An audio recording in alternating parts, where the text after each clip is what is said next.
You cool cats and kittens. Sorry, if you've seen the Tiger King documentary series on Netflix, you'll get that reference. I've been dying to do that at the beginning of one of these videos. Anywho, this is Christy Thomas for Intro to Interpersonal Communications course. This is another mini lecture video over the chapter Managing Relationship Challenges. So the last one we talked about social relationship expectations and specific relationship expectations and the process evolution of a failure event to the process of acknowledgement to forgiveness and the steps of forgiveness. So with this section, we're going to talk about the dark side of this lecture, which is deception.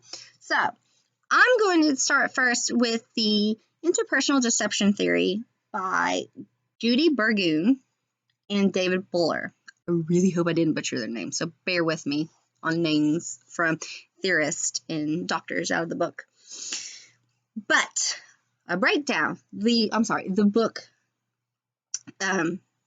theory, terminology, definition, is an explanation of deception and detection as processes affected by transactional nature of interpersonal interactions. So what does that mean? Okay. Someone is intentionally and strategically manipulate information to achieve a goal, while another person listens and decides if they're going to accept the lies. Let's break that down even more. Someone's lying and someone's listening and determining whether or not they believe it. Okay. So that's what we're talking about with interpersonal deception theory. So let's go ahead and break down the different styles of deception that the book discusses. There is deception by omission, or otherwise deception by concealment. From this involves intentionally holding back or withholding information from another person, information that a person has requested or that you are expected to share. This is where it gets fun, folks. This is where it gets, well, they're all, it's a lie. Those all get fun.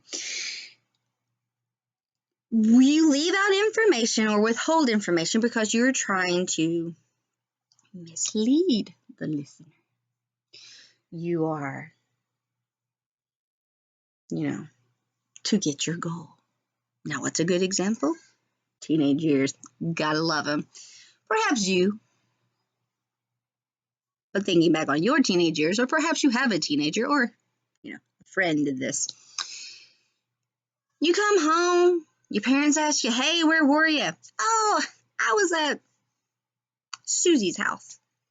Okay, you were at Susie's house. That's not a lie. But what you failed to mention is the party that you and Susie attended, or the get-together, or whatever the case may be.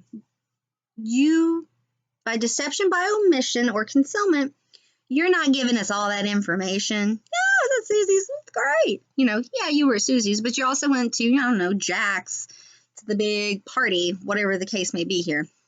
That's what we're talking about with omission. You're protecting, or the old thing. No, I'm going over to so-and-so's house, and then so-and-so tell them they're going to your house, but you're both together, but you're not together. Or I'm going to my friend's house for the night, and then you're sleeping over at your boyfriend or your girlfriend's house. I'm not saying all teenagers are deceitful. I don't have teenagers. I just remember my teenage years. But that's what we're talking about. This is the best example I could give for the omission, concealment, deception. You're withholding information. They're half-truths, if you would. You're answering the question. You're just, leaving out a little bit. It's okay. Just leave out a little bit. Another example is, say you have a friend, and then you're like, oh, I always love that outfit, or I always love those boots, or, I always love that shade of hair, or those earrings, You're saying you love something, But then, your friend goes out and comes back, why didn't you tell me my hair looked crazy? And it's always like, I love to perm on people. Your friend goes out and gets like a super curly tight perm and ends up with like super kinky curly hair. Why didn't you tell me? Well, I never said I liked it on you. Oh, I always love those boots, but I never said I liked them on you. You're not lying. You're just omitting, you're just, taking away some of the information. Anywho, the next stage, so we have deception by omitting or concealment. We have deception by commission, lying. Deception by commission is a deliberate, thank you, presentation of false information, lying.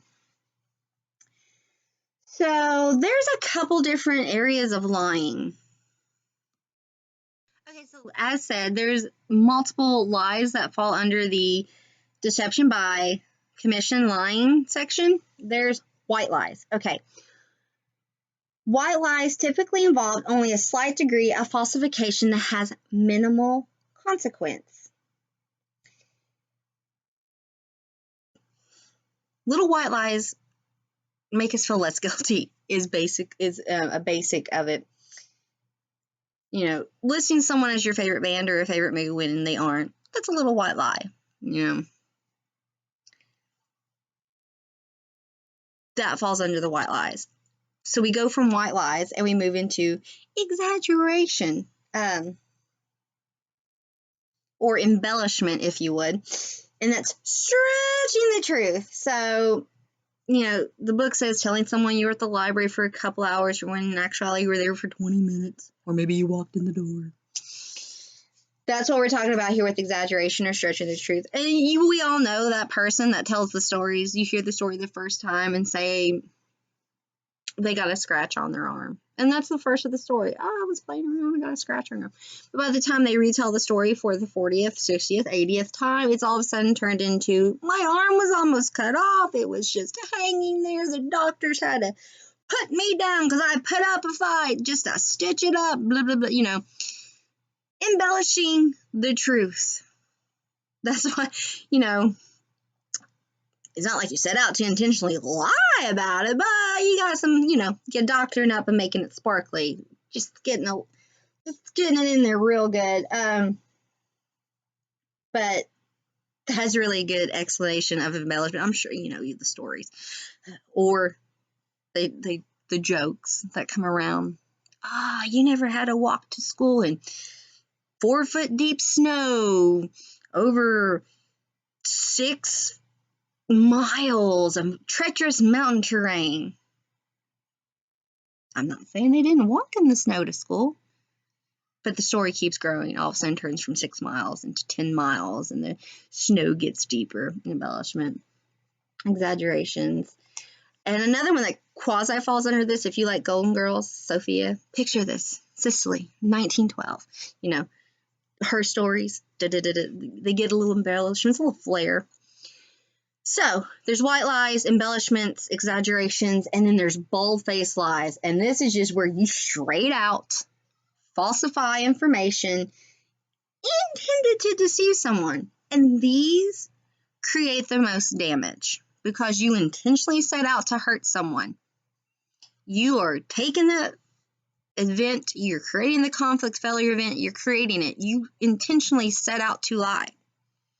This would be telling someone, hey, I'm going to the gym. Truth is, you're not going to the gym. You're going out to eat with someone else. Or, hey, I'm only gonna, I'm trying to think of like extreme versions of the lie. But, the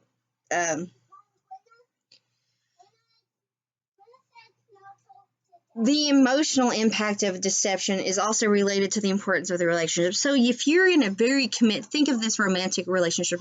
If you're in a committed romantic relationship and your partner starts just straight up lying to you, I'm not talking about, exaggerations of stories or little white lies or but withholding the truth falls under big intentional false information can hurt It will hurt. When you're telling someone you're going to do something and you're not doing something, or you're going to be somewhere, you're going somewhere else. Hey, I'm going to go hang out with my buddies.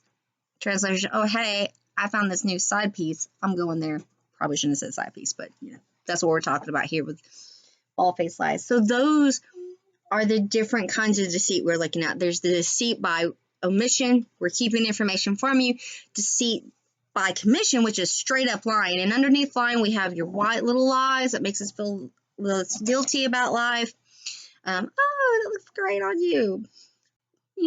Your boots are fabulous. When in reality, they don't look so great. Exaggerations. Oh, that story was 10 feet tall. Or bald-faced lies where we intentionally set out to give false information.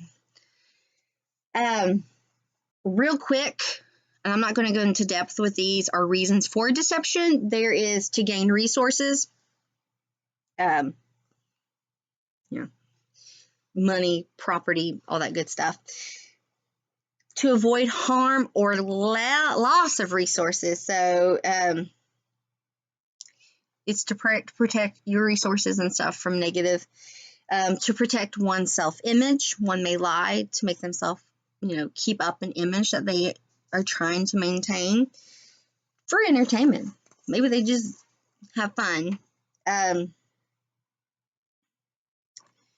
Teasing and all that falls under deception. So, and some people, they just get a joy out of bringing misery to others. They think it's funny to make fun of others. And I'm not talking about comedians and stuff that's part of their shtick.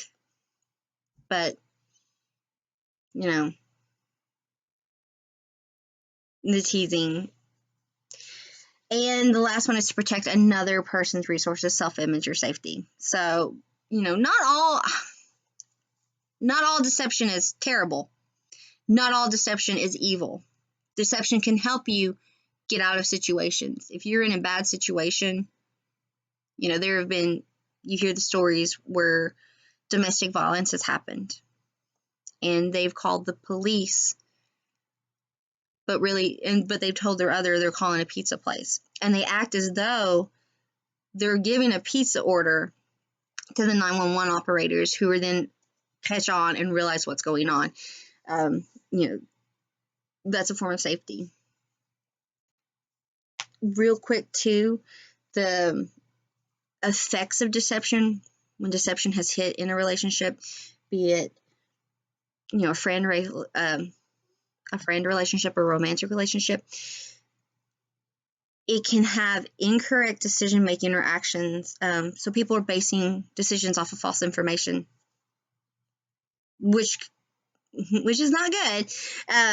It can bring harm to relationships. You can break that trust, which that's the next one. It's loss of trust, but harm to relationship. It can lead to terminations of friendships and relationships by the deception. Loss of trust. You can lose trust in friends, in family, and romantic partners because of deception, which family and workplaces, chapter 12.